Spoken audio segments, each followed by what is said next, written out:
кичинекей жаш жарандарыбыз мындай роботтор жасашат.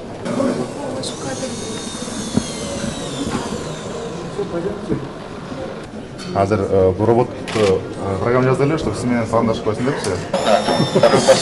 Мен со сменит промышленным аппаратом Кыргызстана. Мен Кыргызстан пожасаш. Кыргызстанда биринчи вода. Мен комитет жаны адамдарга жардам бергим келет. At the Narin campus, we Балдар жашап келген роботтор бар. Өздөрү айтып берсе жакшы болот да. Балдар айтып берсеңер. Бул роборукар ал 30 грамм же 40 граммдай өзүнөн чоң эмес, бүгүн сүрөткө турат.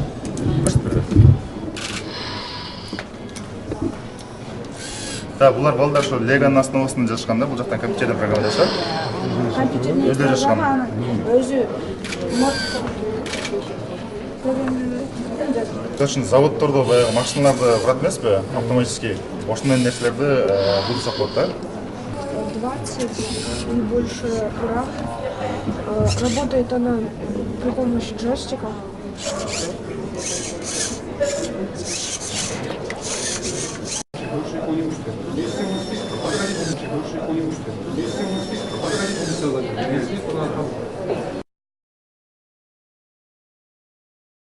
Narin campus, we take these kids and take them to the next level, programming, so that they start here. Университетте, жанагы булар университет Центральной Азии. Ушундай балдарды анан ошол жерге алып барып жогорку билим берүү.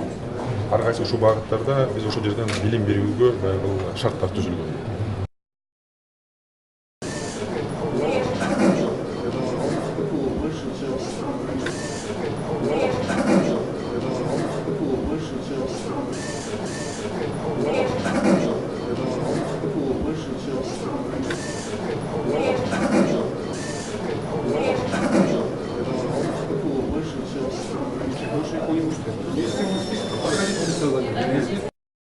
Урматтуу айымдар жана мырзалар, биздин өлкөбүз үчүн мааниси абдан чоң.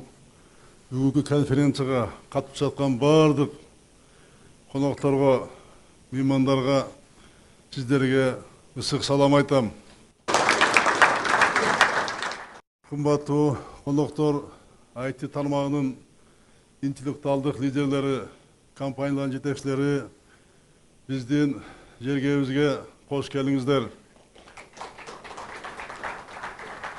Өзүңөрдүн билимиңер, тажрыйбаңар менен бөлүшкөнү келгениңерге, биздин өлкөбүздө жүрүп жаткан санариптик реформаларга салым кошууга даяр экениңерге ыраазычылык билдирем. Өзүбүздүн жергиликтүү IT коомчулугунун өкүлдөрү жаңыланган Кыргызстанды, санариптүү Кыргызстанды курууда силердин ишиңер негизги мааниге ээ. Бүгүн силер жаңы өзгөрүүлөрдү демилгелеп, санарип философиясын биздин коомго киргизип жатасыңар. Мекенчил, жаңычыл ишиңерге ийгилик каалап, мындан ары да силерди дайыма колдоп турууга даяр экенимди билдирем. Урматтуу конференциянын катышуучулары, азыркы учурда санарип технологиялары дүйнө экономикасынын жүзүн өзгөртүп, бардык өлкөлөр үчүн глобалдык процесске кеңири катышуу мүмкүндүгүн жаратты. Жаңы мүмкүнчүлүктөрдү пайдалануу үчүн мамлекеттик башкарууда, бизнесте жана коомдо жаңылыктарды кабыл алууга даяр чөйрөнү түзүү керек. Өзгөрүүлөрдөн качпай, жаңыланы ыкчам кабыл алып, турмушка тездетип киргизген өлкөлөр гана ийгиликке жетип жатышат. Биз дагы башка мамлекеттердин артта калбай, заманбап коомду куруп, глобалдуу санарип экономикасында өз ордубузду табууга умтулуп жатабыз. Санариптештирүү боюнча өлкөбүздү биздин региондогу алдыңкы орунга алып чыгууну максат кылдык. Бирок бул максатка жетүүгө кедерги болуп жаткан бир катар көйгөйлөрдү кечиктирбей чечүү зарыл. Мамлекеттик жана муниципалдык кызматта санарип технологиялары терең колдонулуп келген. Санарип инфраструктурасынын начардыгы бизнестин сапаттуу продукция чыгарып, атаандаштыкка жөндөмдүү болушуна тоскоолдуктарды жаратууда. Кеңири тилкелүү интернеттин жоктугунан айыл жергесине санарип технологиялары толук жетелек. Бул өлкөнүн өзгөчө региондордун өнүгүшүнө терс таасирин тийгизген фактор. Ушул жана башка көйгөйлөрдү тездик менен чечүү үчүн менин жарлыгым менен билесиздер 2019 жыл региондорду өнүктүрүү жана санариптештирүү жылы деп жарыяланган. Бул багытта комплекстүү иштер аткарылып жатат. Кудайга шүгүр, өлкөнү санариптештирүү боюнча алгачкы жыйынтыктар көрүнө баштады. Түндүк ведомстволоралык электрондук системасы аркылуу мамлекеттик органдардын маалымат алмашуусу жолго коюлду. Айрым мамлекеттик кызмат көрсөтүүлөрдү калкыбыз санарип форматында ала баштады. Коопсуз шаар долбоору ишке активдүү кирип жатат. Мен айтып кетишим керек, бул долбоор өкмөт пайда издечүү экономикалык долбоор эмес. Ал жол кырсыктарын азайтууга, элдин өмүрүн сактоого багытталган долбоор экенин баса белгилеп кетким келет. Бул долбоор ишке киргенден тартып жолдо жүрүү эрежесин бузгандар 50% азайды. Жол кырсыгынын саны 2 эсеге жакын кыскарды. Сот системасын, прокуратура органдарын санариптештирүү жүрүп жатат. Бул чөйрөлөрдө ачык айкындуулук орнотула баштады. Социалдык чөйрөнү санариптештирүүдө айрым жетишкендиктер орун алды. Электрондук китеп, электрондук кезек, мобилдик түзүлүш аркылуу төлөмдөр сыяктуу жаңылыктар пайда болду. Адистерин жана жетекчилердин санариптик квалификациясын көтөрүүгө багытталган масштабтуу окутуулар жүрүп жатат. Санарип технологиясын, маанисин жана пайдасын түшүнүп, бул процесске катышкан жарандардын катары өсүүдө. Алардын мамлекеттик органдар менен болгон байланыштарында чиновниктин катышуу азайып, техникалык каражаттарды пайдалануу арбындоодо. Ошентсе да кырдаалда объективдүү баа берип, алдыга дагы көп иштер аткарыларын белгилейбиз. Жакынкы жылдарга коюлган максаттарыбыз төмөнкүлөр. Биринчи, санарип технологиялары мамлекеттик жана муниципал кызмат олуттуу өзгөртөт. Жарандардын талабын тез аныктап, коомдун муктаждыгын ыкчам өлчөп, кечиктирбей чечим кабыл алуу үчүн санарип чечимдери кеңейет жана тереңдейт.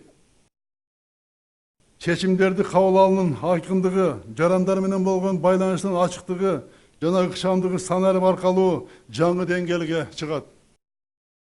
Санариптештирүү мамлекеттик органдардын эффективдүүлүгүн жогорулатат, адам факторун азайтат и коррупцияны кыскартат. Ар кайсы кырдаалга ыкчам жооп берген, мобилдүү жана ийкем мамлекетти башкаруу, мамлекеттик кызматкерлердин мобилдүү болушун шарттайт. Өкмөт санариптик платформа болот. Бизнести катышуу менен мобилдик түзүлүштөр аркылуу кызмат көрсөтүүлөрдүн саны көбөйөт. Аны менен катар санарип аймак платформасы ишке киргизилет. Жергиликтүү жана муниципалдык кызмат көрсөтүүлөр электрондук форматка которулуп, стационардык жана мобилдик түзүлүштөр аркылуу көрсөтүүлөр башталат. Санариптештирип жаткан жаңы шарттарга ылайык мамлекеттик жана муниципалдык кызматкерлер өзүнүн ой жүгүртүшүн өзгөртүп, реформанын алдыңкы сабында болууга милдеттүү. Экинчи, жарандарыбыздын санариптик билимин жөндөмө жогорулатып, санариптик коомду калыптандырууга барабыз. Санариптештирүү жашоонун баардык чөйрөлөрүн, адамдардын жашоо образын өзгөртөт. Коомдун менталитети өзгөрөт. Санарип технологиялар ар бир жарандын турмушуна кирет. Жаңы билимдерди алып, жаңы ыкмалар такай өздөштүрүп туруу керек. Бул адамдын адамдаштыкка жөндөмүн арттырат, заман талабына ылайык эмгек рыногунда керектигин жогорулатат. Өзгөрүүлөргө даяр болбосок, санарип дүйнөсү биз үчүн жабык бойдон калат. Ошондуктан ар бир жаран дүйнөдө болуп жаткан жаңылыктарды кабыл алып, үйрөнүү, билүү муктаждыгы жаралды. Интернет мейкиндигинде баалашуунун этикасы, киберкоопсуздук ыкмалары, санарип маданияты турмушубузда сөзсүз орун алчу талаптар болуп калышы керек. Коомду санариптештирүү башка көрсөтүштөр менен катар биздин дүйнөдөгү ордубузду аныктай турган маанилүү процесс. Санариптештирүүнүн ийгилиги баардык кызыктуу тараптардын, коомдун, мамлекеттин, бизнестин эл аралык уюмдардын чет өлкө өнөктөштөрүнүн аракети бириккенде гана болот. Үчүнчү, билим берүү, саламатты сактоо, социалдык коргоо тармактарын санариптик колдонуу аркылуу жалпы республиканын масштабында мындан ары жакшыртуу милдети турат. Эки стратегиялык багытка өзгөчө көңүл бурулат. Биринчиси, адамдардын жашаган жери шаар же айыл экенине карабай, сапаттуу медициналык тейлөө менен камсыз кылуу. Ал үчүн жаңы санарип технологияларын да терең киргизүү. Экинчиси, билимдин сапатын жогорулатуу. Анын аркинде элет жеринде терең билим алуу мүмкүндүгүн жаратуу. Ал үчүн аралыктан билим берүү технологияларын жайылтуу. Келечектин мектебинде жана бейтапканасында санарип технологиясы кеңири колдонулат. Социалдык чөйрөдөгү мына ушул ийгиликтер элдин турмушун жакшыртууга биринчи кезекте таасирин тийгизет. Урматтуу катышуучулар, сөзүмдүн аягында бүгүнкү конференциянын уюштуруучуларына, Борбордук Азия университетине, Жогорку технологиялар паркына, Маалымат технологиялар жана байланыш боюнча мамлекеттик комитетине ыраазычылык билдирем. Бул конференция санариптик трансформация боюнча чыгармачылык идеялардын аянтчасы болот калат деп ишенем. Бардыңарга жакшылыктар, ийгиликтерди каалайм. Элибизде ар дайым аманчылык болсун, жергебизде тынччылык болсун ар дайым. Мамлекетибизди, Кыргызстаныбызды жараткан Кудайым өзү колдосун. Рахмат сиздерге.